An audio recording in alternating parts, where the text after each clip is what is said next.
Good evening, ladies and gentlemen, and welcome to another episode of the Linc'd podcast where we talk everything about the Philadelphia Eagles. Yes, I am flying completely solo tonight, and I am glad to be doing that because whether I'm with my main man, Linc'd legend, or anyone else, I enjoy talking about the Eagles. Even if I'm by myself, I also enjoy talking about the team. And it's also more fun to be talking about the Philadelphia Eagles when you're also a diehard fan of them. So that's one reason I love talking about them. But the Eagles are 4-0 for the first time since the 2004 season with Terrell Owens, Donovan McNabb, Brian Westbrook, Brian Dawkins, that great 2004 team that came just short in the Super Bowl, losing to New England 24-21. So hopefully there's a better result there. And I'm going to knock on wood with that because we got a long season ahead of us. But the Eagles are looking like they are one of the serious teams in the NFC. And we're going to talk about the game. We're going to start over with the Jacksonville Jaguars and former head coach Doug Pederson coming back to Philadelphia to take on the Eagles this past Sunday.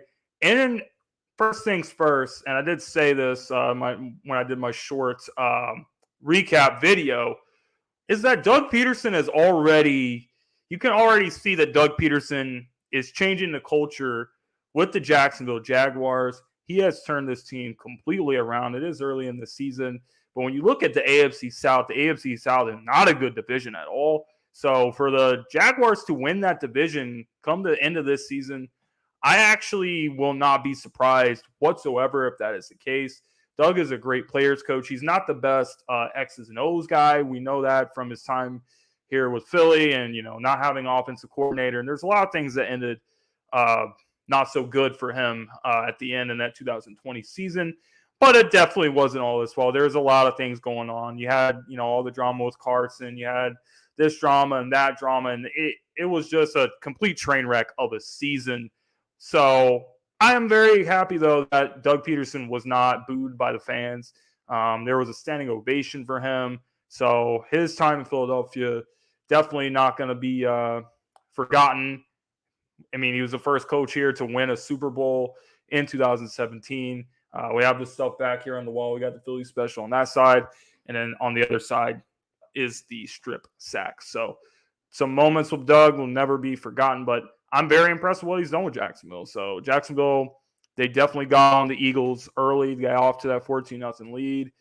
Started off with a pick six. Not a great throw by Jalen. So Jalen, he kind of sails it a little too high, and it gets picked off. It goes the other way, 7-0 Jags. Next thing you know, Trevor Lawrence, he starts getting comfortable. He makes some good throws, has a good drive. And then the Jags just go down, boom, boom, boom, down the field, and it's 14-0 Jacksonville, just like that. And that is when I saw a lot of people start to hit the panic button. But the Eagles did not flinch. They knew that, in games like this happen. It was a very sloppy performance by the team. But it was a very good win, though, in the end, because sometimes you're going to have games like this. I mean, especially when you play in Philadelphia, you're going to have terrible weather. We've had the worst weather this week. Has not really been enjoyable at all, but that's part of playing here, and that's actually an advantage that the Eagles are going to have against a lot of teams come playoff time, because there is a lot of teams that play in the warm weather. You got a lot of teams in the league nowadays that are not used to the elements, teams that play in domes. So having that weather is actually gonna be good for us for the playoffs. So I gotta say, for this game, major shout out goes out to Hassan Reddick. Hassan Reddick, the Temple product, coming over here. He was our big signing of free agency. Adding him to this pass rush has been phenomenal, and he's off to a very hot start to the season. Every time you looked up, you were hearing Hassan Reddick's name was being called upon. Hassan Reddick was all over the place. 3 pressures, 2 sacks, 2 forced fumbles, and the 2 fumble recoveries, as the Jacksonville Jaguars had 5 turnovers in this game. The Eagles defense adjusted to Trevor Lawrence after that touchdown drive that he had, adjusted the Jaguars offense, and kind of figured them out. So I gotta give Hassan Reddick a major shout out because he was just making plays after plays after plays after plays. He is definitely looking like a guy that's very excited to put on for his hometown. He is from New Jersey, just outside of Philadelphia. Obviously, like I said, played at Temple, played for the Temple Owls, played his college football games. Where? In Lincoln Financial Field. So I think that just playing in this environment in the Link it just gives them a little bit of extra juice, especially when you're a hometown guy, you're a Philly guy. It's like what Nick Sirianni said. You got two Temple guys, two Philly guys. You got Hassan Reddick and you got Sean Bradley. So it's important to know how to win, but it's also important to have some guys that know what it means to win for Philly. So absolutely great stuff for Hassan Reddick. He definitely has to get a lot of credit for the way this defense played out. We got some people in the comment section. Let's say hello to Birdman 951. What's going on, bro? And Silverback Monstertainment, aka Silver the Barber. If you guys have not, make sure you guys go follow Silver the Barber on Instagram. Silver the Barber will be he will be on the Gauntlet on Friday night, so we will be talking to him. All his information, Instagram, everything like that. If you're in the Philly area, definitely book your appointment to go get a fresh cut from him. But anyway, as I was saying, Hassan Reddick and Sean Bradley just being Philly guys, the fact that they're Philly guys, they know what it means to do this. So I'm very pleased with the defense's performance. I also got another I got to give another shout out to, I saw this stat today, and it's about, the lowest passer ratings among cornerbacks. I know that Darius Slay and James Bradbury are both in the top 5 in that regard. So James Bradbury, he had that interception. It looked like Jacksonville was starting to get a little bit dangerous. And then James Bradbury just completely jumps that route, gets in front of the receiver, gets the interception. So it's just a really impressive start to the season for this defense. After giving up 35 points to Detroit Lions, even though the Detroit Lions are the number 1 scoring offense in the league, it was not looking too good for us when we were coming off of that game. We were kind of saying, listen, like this defense, they started looking like a good defense, and then they kind of took their foot off the gas. So, we were kind of like, what's going on with that? What's Jonathan Gannon doing? Like, we can't be playing this soft coverage defense and all this stuff. But Jonathan Gannon, I've not been a Jonathan Gannon guy. I've not been a guy that's saying that I think he's going to be the guy that's going to lead this defense to where it needs to be. In fact, if you've seen any videos or any old podcast, that's what I was always saying the whole season. I was like, listen, I did not believe in this guy whatsoever. And so far to the season, I have been absolutely wrong. I can admit that I'm wrong about stuff. And Jonathan Gannon, he's got this defense balling out right now, getting pressure, getting sacks, getting turnovers. We're definitely one of the best teams in the league. I'm not sure where they rank. I'm going to have to figure that out for the next show. But I know the Eagles are got to be one of the top defenses getting turnovers because we pretty much had takeaways almost every single game this season. You had James Bradbury had the pick six against Detroit. Darius Slay, he had 3 interceptions. He almost had 4 interceptions against or I think he had 2 interceptions against the Vikings, but he completely shut down Justin Jefferson. So we're getting takeaways. Carson Wentz had 2 fumbles. We had 5 takeaways against the Jags. This defense is getting takeaways. So I got to give credit to Jonathan Gannon in that regard. And obviously Hassan Reddick, got to give him the game ball for the defense side of the ball. But I am going to talk more about the offense once we get back from this break here. So Miles Sanders is definitely also proven a lot of people wrong, including myself. I've also not been the biggest Miles Sanders guy. When we get back, I'm going to talk about what Miles Sanders has been doing, what he did on Sunday, and how long can he keep this up. Be right back after the break. Sports fans are gearing up and saving big at Fanatics.com, the world's largest collection of officially licensed fan gear. From all the leagues, teams, and players you love, unique one-of-a-kind designs exclusively by Fanatics, and autographed collectibles from today's biggest stars shipped directly to your home. Join Fanatics Rewards for free to earn fan cash on every purchase. Shop now and for a limited time, get 20% off all orders. Fanatics.com, officially licensed everything. Shout out to the guy in the commercial with the construction worker hat showing off the Eagles merch. So if you guys want to order any Eagles merch, or if you're root for another team, whatever sports, go check out the links in the description. Whatever you purchase, we will get a small donation from that. And it really helped out LinkedIn and the Sideline Sports Network a whole lot. But we do have some more people in the comment section. We have James McBride, score prediction for next week's game. I will get to that. I am going to get to the Arizona Cardinals game after I get done talking about a bunch of stuff. But we got Miles Sanders. Is Miles Sanders back, or is Miles Sanders finally becoming the Miles Sanders that we all expected him to be? Now, if you guys remember from Miles Sanders' rookie season, he had a very good rookie season. He did not rush for 1,000 yards, but I think he had over 1,000 total scrimmage yards, because what I specifically remember about that season is we didn't really have any good wide receivers in 2019, and then he had like 500 receiving yards, which was really impressive for him being a running back. And after that, we saw Miles Sanders really start to fall off as far as being a receiver. So that was definitely a big red flag. And then injuries have just pretty much derailed him for the last couple years. But Miles Sanders is balling out, and credit has to be given where credit is due. Miles Sanders, right now, we're only 4 weeks into the season. Miles Sanders is only behind two guys in the league in terms of rushing. First guy, Saquon Barkley, his former teammate at Penn State. He is leading the league in rushing right now. I'm not sure about the numbers, but I checked earlier, and it was him and Nick Chubb. Miles Sanders sitting there in that third spot. So Miles Sanders doing his thing, had 156 total yards, rushed for 130-something, and then he had like 20-something receiving yards.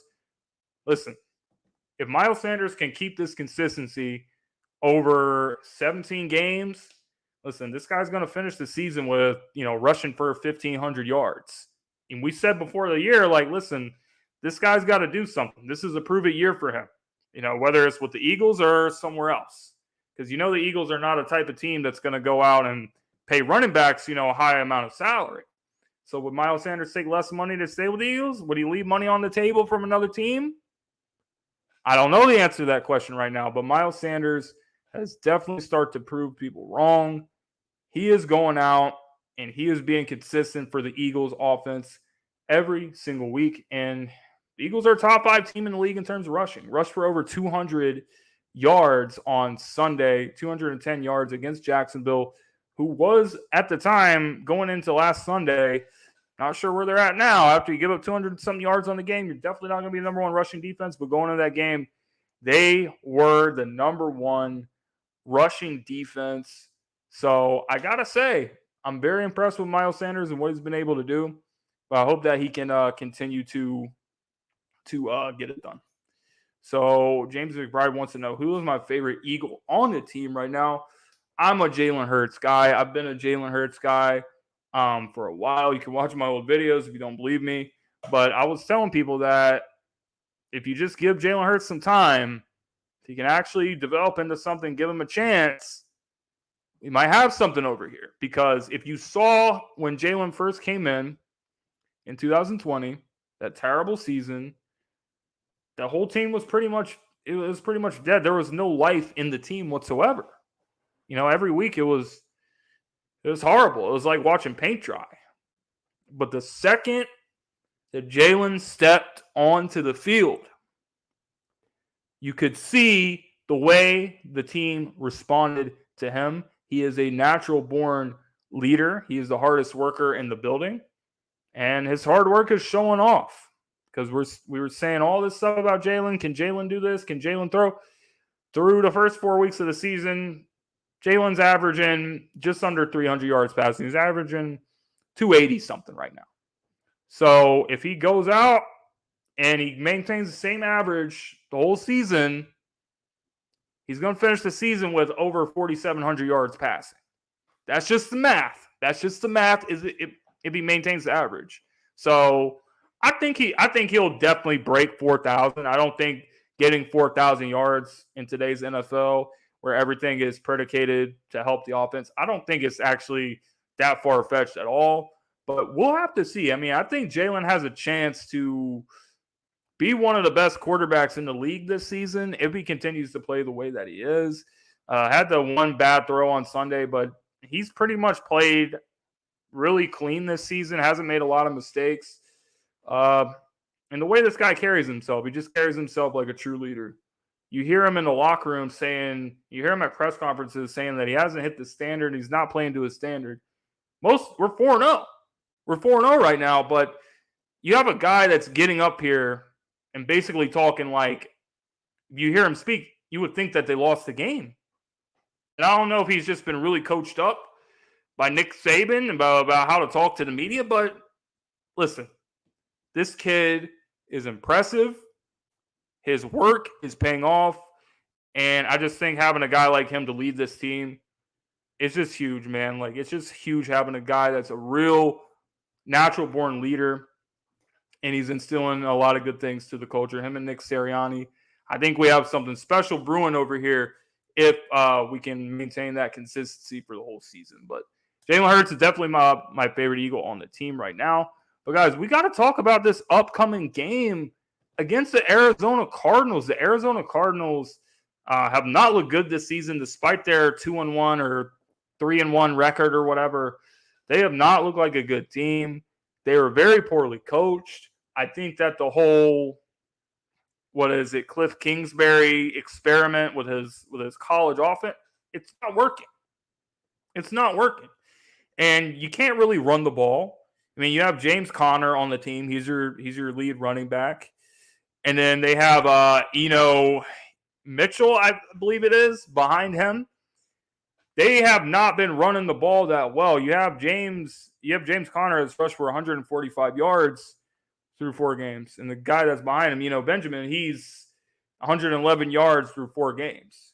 Kyler Murray is a mobile quarterback.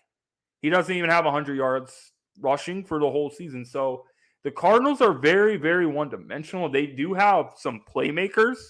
You have a guy like Marquise Brown that has top speed and can get behind the defense and cause some problems. But I have a lot of faith in our secondary. The way that our DBs have played this season has been absolutely amazing. But that is a big key to this game.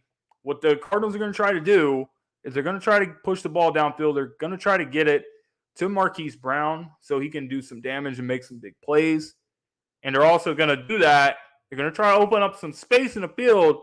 Don't forget our guy, Zach Ertz, who's an all-time Eagles great, but he's on the other side now. And we know from the years that Ertz was here, we know what he brings to the table. He's reliable, good route runner, good hands and everything. So anytime there's crucial third down plays, 3rd and 4, 3rd and 5, 3rd and 6, listen, you got to keep an eye on Zach Ertz, and you have to cover him very well. So it's a great test for TJ Edwards, who's been playing phenomenal. By the way, I got to give a shout-out to TJ Edwards. I know I was talking about Hassan Reddick earlier in the show, but you got to give this guy credit. TJ Edwards is looking like a guy that just has gotten better every single year, and he's looking like a guy that really, really wants to get that contract extension. It's going to be a tough decision. Listen, end of the season, you have so many guys on one-year deals. You have James Bradbury. You have Kaiser White. You have TJ Edwards. We have so many guys that we have to pay. And it's going to be tough decisions. But these linebackers are balling out. The secondary is balling out. Key to this game, watch out for Zach Ertz on 3rd downs because we know from his time here, very reliable on 3rd down. So you got to watch out for him. But, I think they're one-dimensional offensively. I think they're going to try to do their little college air raid offense. They're going to try to throw a bunch of deep passes down the field. They're going to try to get the ball to Marquise Brown and their other playmakers. Don't forget about Rondale Moore. He's a solid receiver, even though he doesn't look like he's been able to do much. I think this game would be very different, and the Cardinals would be a little bit more dangerous if they didn't have DeAndre Hopkins. DeAndre Hopkins is on his 6-game suspension. So he'll be back in a couple weeks, but he will not be playing today, and that's all that matters because we ain't going to have to worry about him later on because I do not see the Cardinals being in the playoffs. But, this is a good test for the defense, though, because you look at the quarterbacks we played. We played Kirk Cousins, played Carson Wentz. We played Jared Goff, Trevor Lawrence. we haven't really faced a quarterback that has the athletic ability and the ability to, extend plays on the level of Kyler Murray. And if you look at the Eagles, one thing about us is we have always kind of struggled when it comes to playing against a mobile quarterback. So Kyler Murray, very mobile. I know he's a midget. I know he's like 5'7" or something, but the guy can move. And we've always kind of struggled with that. So we know how much the linebacker position has improved and everything. I was talking about TJ Edwards, talking about Kaiser White, drafting Nakobe Dean in the 3rd round.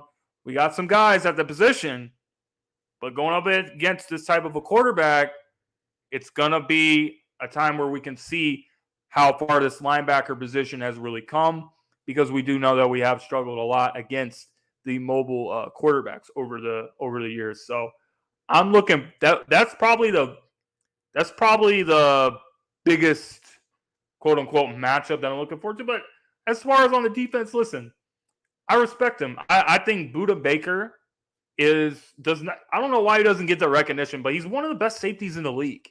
So I think for us making passes, it was kind of an errant throw that we saw from Jalen on that pick 6 last week. We want to avoid mistakes, and you got to keep your eye on Budda Baker, because he will make some big plays if he gets the opportunity to.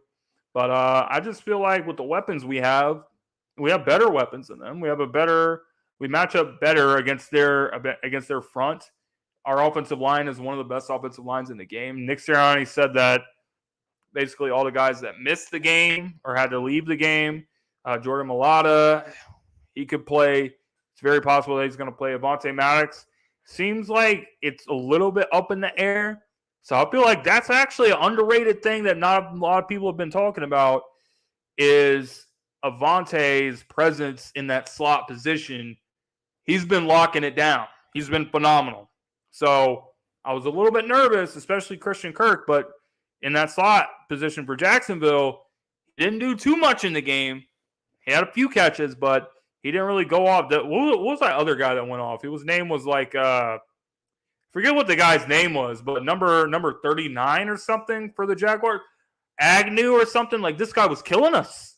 This random guy was just killing us. But I don't know. Josiah Scott, if he has to start, probably going to be matched up with Rondale Moore. They're probably going to, move Marquise Brown a little bit in the slot, try to create some mismatches. So these guys got to be ready.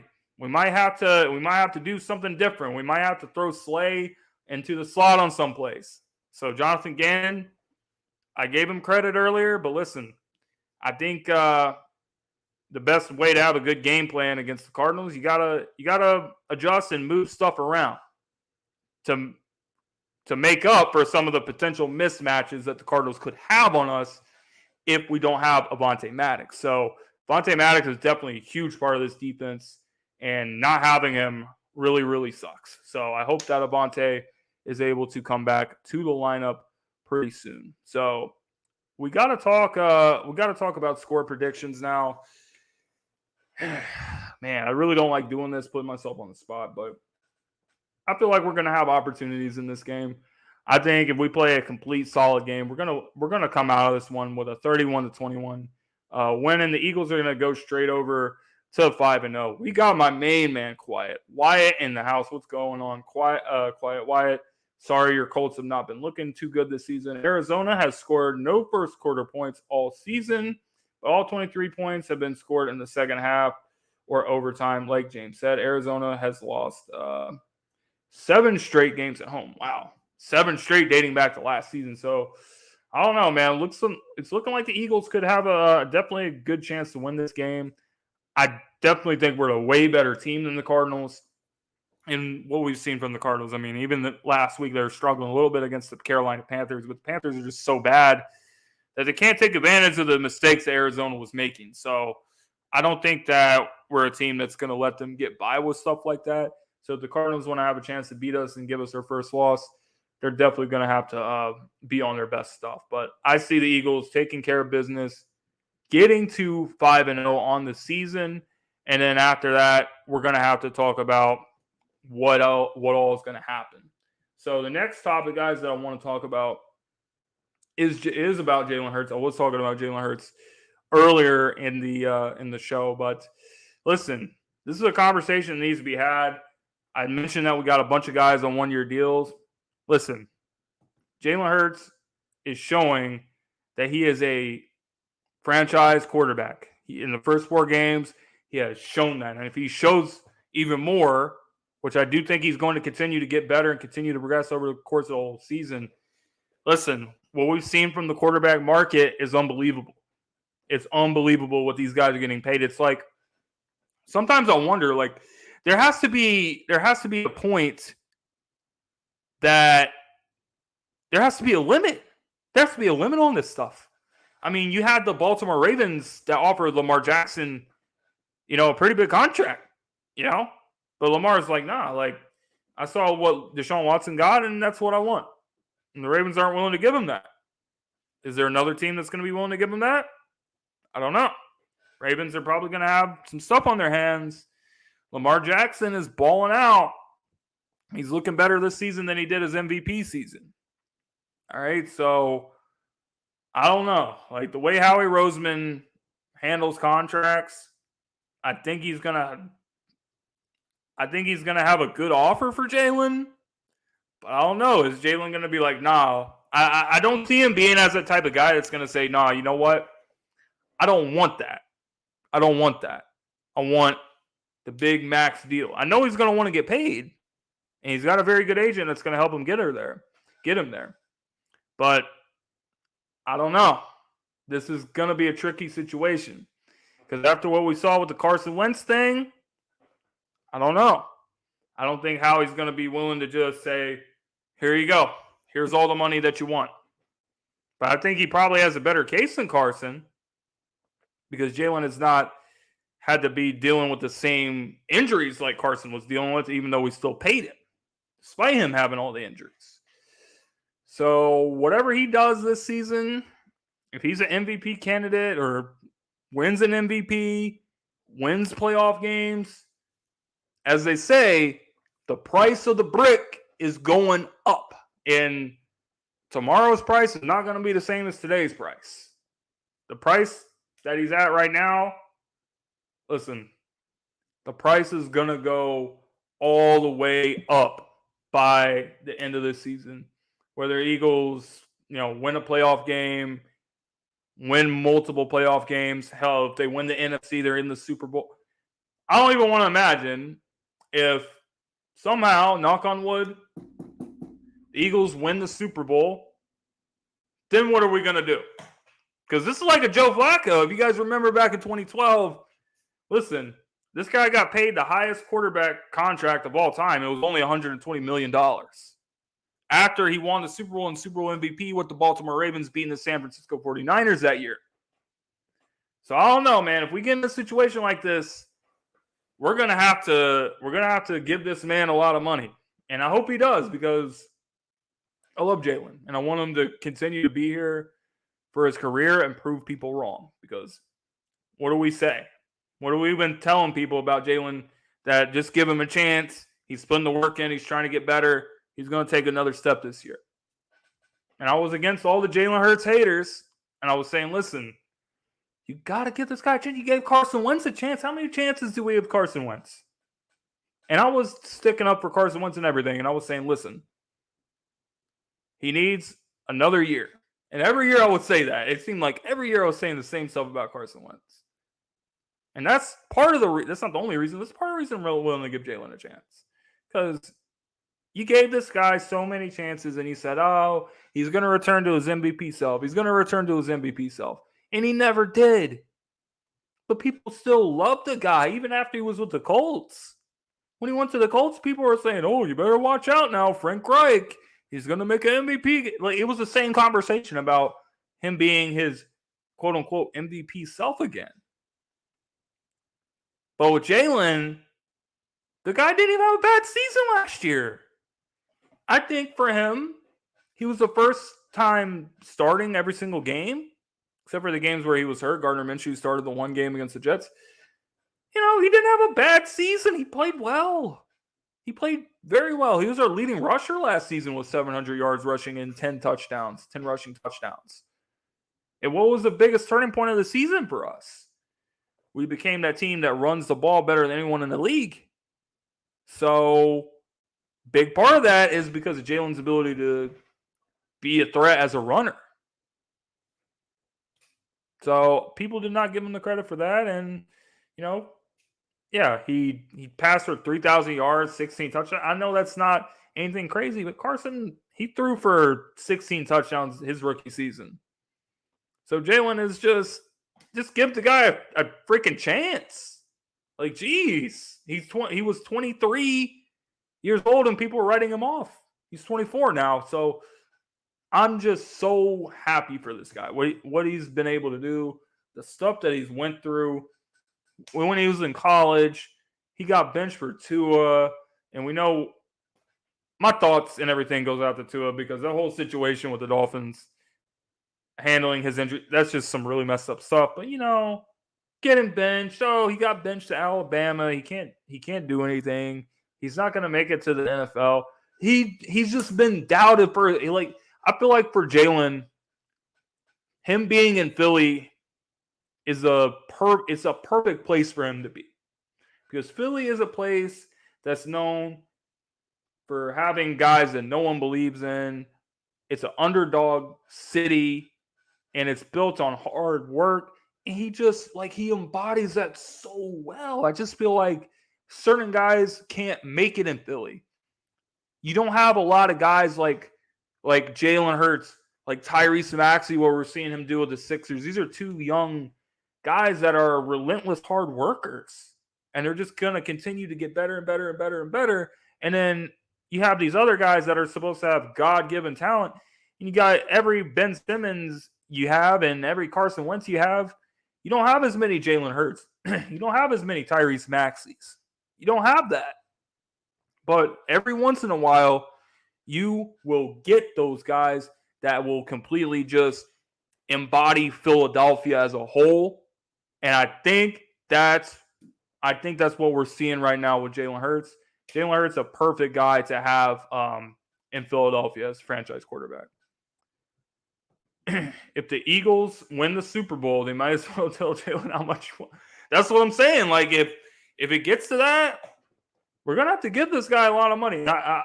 And you know what? If we do, we do. Because if we're having this much success, I think he deserves that much money. But I wonder if he would. Something tells me that he would take. That he's not going to.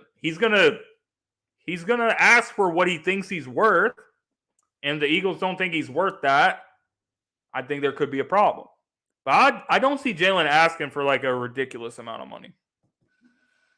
We told Carson Wentz to F off after a year. When we lost to the Raiders in Week 17, the writing was on the wall. We blew our shot to make the playoffs.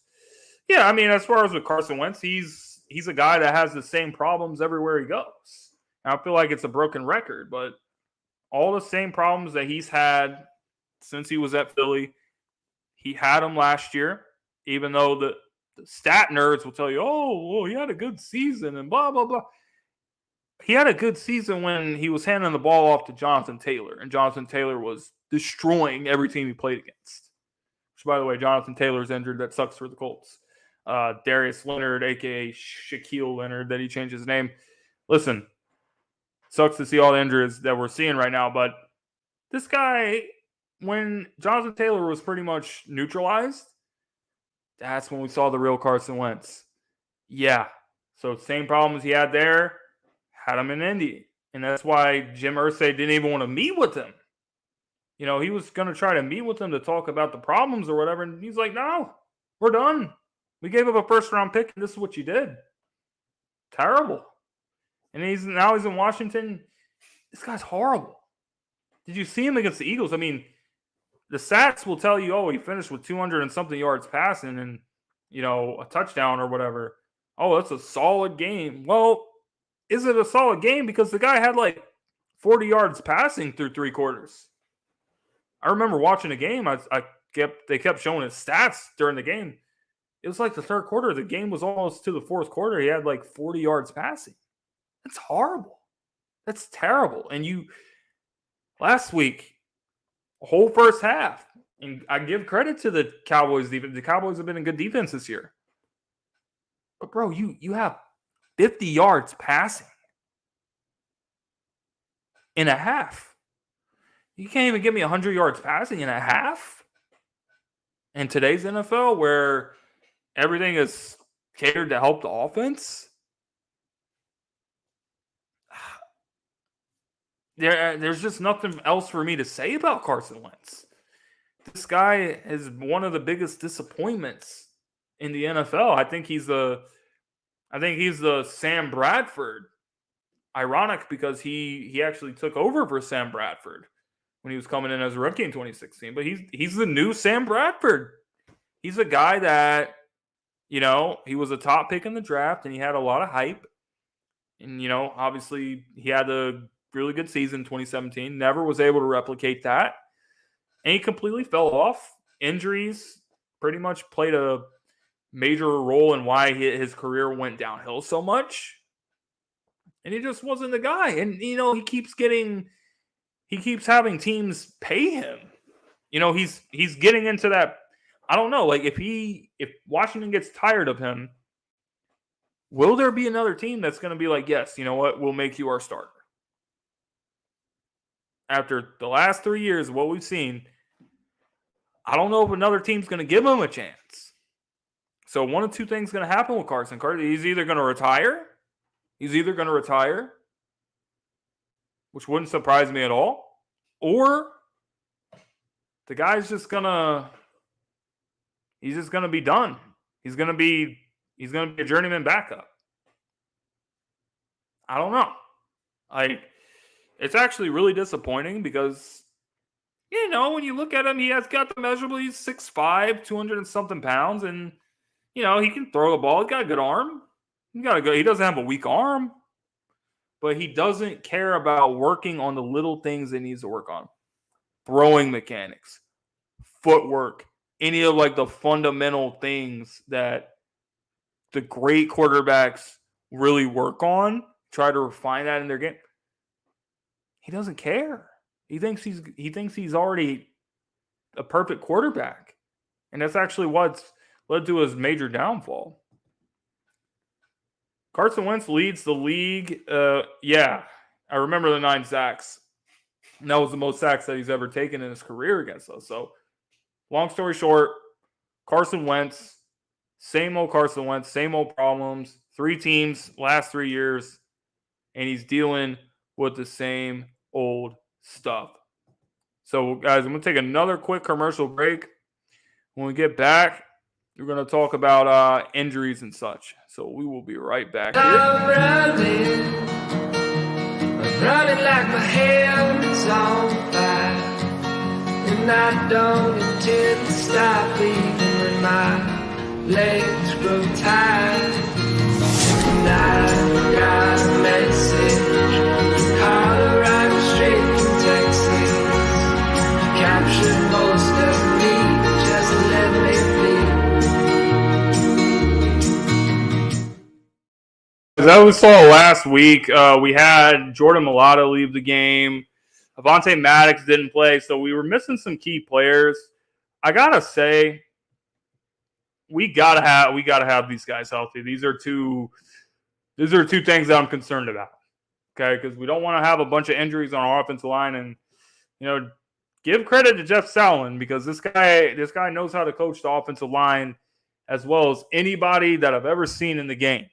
So, golf clap for Jeff Salin. But, you had Driscoll coming in, playing left tackle. He did a decent job, actually. Jalen Hurts wasn't running for his life or anything, so I guess that's a good sign.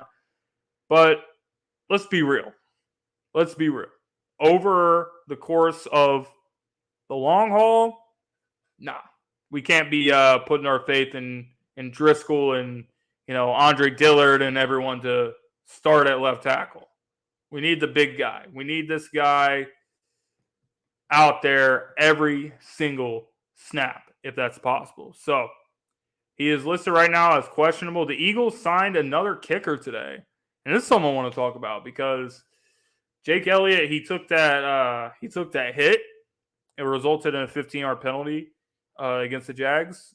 Listen, the Chiefs lost the game the other day, or the only Colts win was basically because of terrible special teams by the Chiefs. They had a missed extra point.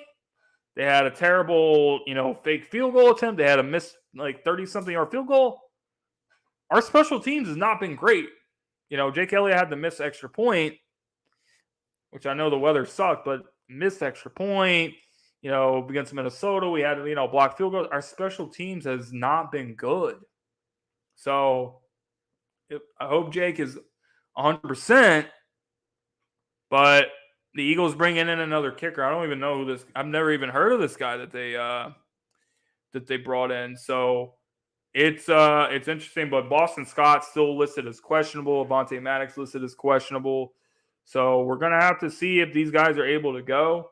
It's a good sign that we don't have a bunch of guys on our injury report. But I think Miles Sanders has done a great job.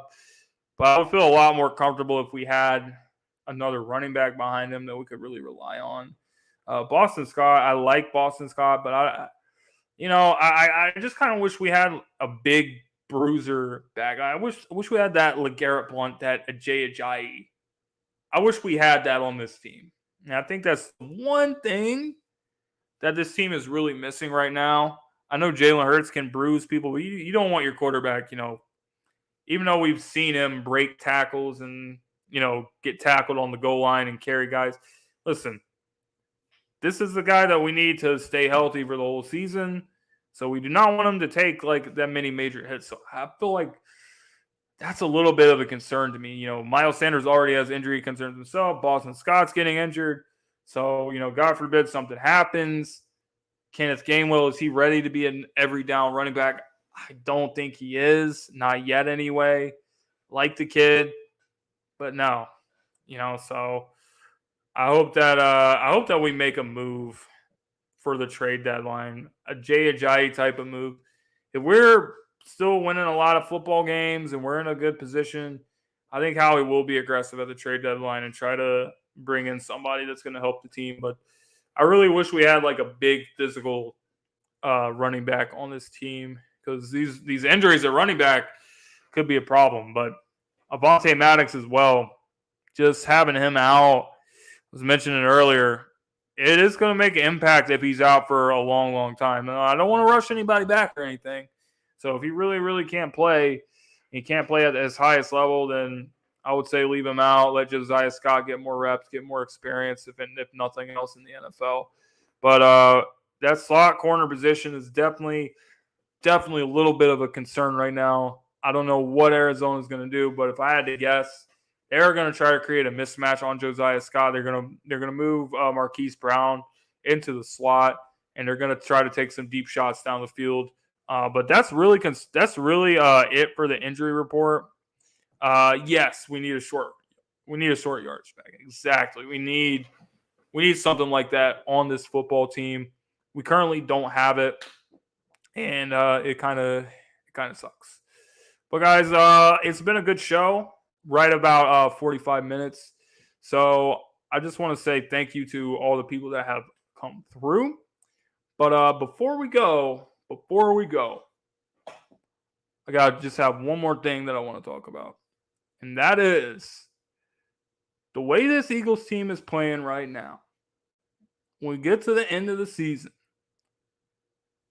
let's just put our predictions out there, get them out the way.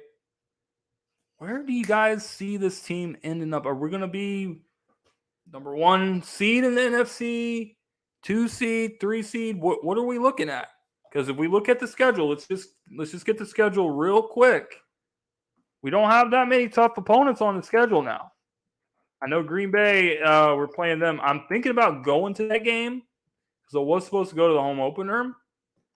But because of work, I had to sell my tickets, and that was not fun. That broke my streak for going to the home opener. I've been going to the home opener every year since 2018. So this would have been, 4 years in a row? So let's take a look real quick. Let's take a look real quick before we get off. So I got to say, this week against Arizona, I feel pretty I feel pretty good about it. I feel like we're going to be fine. And then you got Dallas. Listen, the way Dallas's defense is playing, I can't take any credit away from them. But I feel like we should be able to handle business. Then we got the bye week. Steelers, Kenny Pickett, rookie quarterback.